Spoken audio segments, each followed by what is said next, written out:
দেশের বেশ কয়েকটি জেলার উপর দিয়ে বইছে মৃদু তাপপ্রবাহ। চুয়াডাঙ্গার আবহাওয়া পরিস্থিতির খবর জানবো। রেজাউল করিম লিটন আমার সঙ্গে যুক্ত হয়েছেন।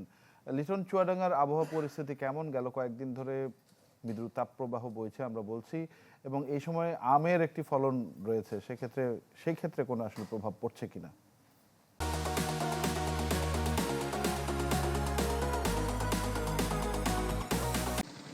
তানভীর, আপনি জানেন যে প্রায় দিনই তাপমাত্রা নিয়ে খবরের শিরোনাম হয় দেশের দক্ষিণ পশ্চিমের এই জেলা চুয়াডাঙ্গা।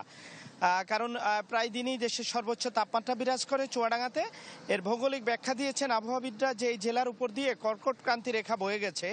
আমি এখন যেখানে আছি ঠিক আমার ডান পাশেই চুয়াডাঙ্গা আবহাওয়া পর্যবেক্ষণাগার কেন্দ্র। এই কেন্দ্রের উপর দিয়ে ঠিক আপনার কর্কট ক্রান্তি রেখাটা বয়ে গেছে, যে কারণে প্রায় দিনই দেশের সর্বোচ্চ তাপমাত্রা বিরাজ করে। এবং এই বৈশাখ মাস পড়ে আজ পর্যন্ত আপনি জানেন যে প্রায় 10 দিন হতে চলল বৈশাখ মাসের। এর মধ্যে প্রায় দিনই তাপমাত্রা 35 থেকে 40 ডিগ্রির মধ্যে ওঠানামা করেছে। গতকাল চুয়াডাঙ্গা তাপমাত্রা রেকর্ড হয়েছিল 37.2 ডিগ্রি সেলসিয়াস। তো এই যে আপনি বললেন যে এখন আমের মৌসুম, জানেন চুয়াডাঙ্গা আমের বিখ্যাত একটি জেলা। আমের গুটি কিন্তু এই তীব্র তাপমাত্রায় আমের গুটিটা কিন্তু ঝরে যাচ্ছে। আর কৃষি ক্ষেত্রেও এর একটা প্রভাব পড়ছে। এর মধ্যে জ্বালানি সংকট রয়েছে। এই জ্বালানি সংকটেই কৃষকরাও ঠিকমতো সেচ দিতে পারছে না ডিজেলের অভাবে।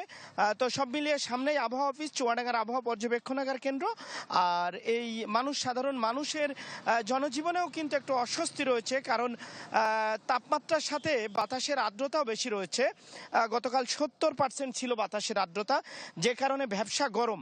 আর বিদ্যুতের লোডশেডিং তো তীব্র রয়েছে, এর সাথে মরার উপরে খাড়ার ঘা চুয়াডাঙ্গার মানুষের, এই অঞ্চলের মানুষের।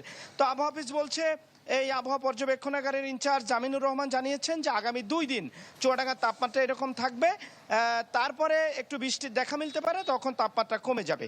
তানভীর, লিটন, ধন্যবাদ আপনাকে। চুয়াডাঙ্গা থেকে জানাচ্ছিলেন সহকর্মী রেজাউল করিম লিটন।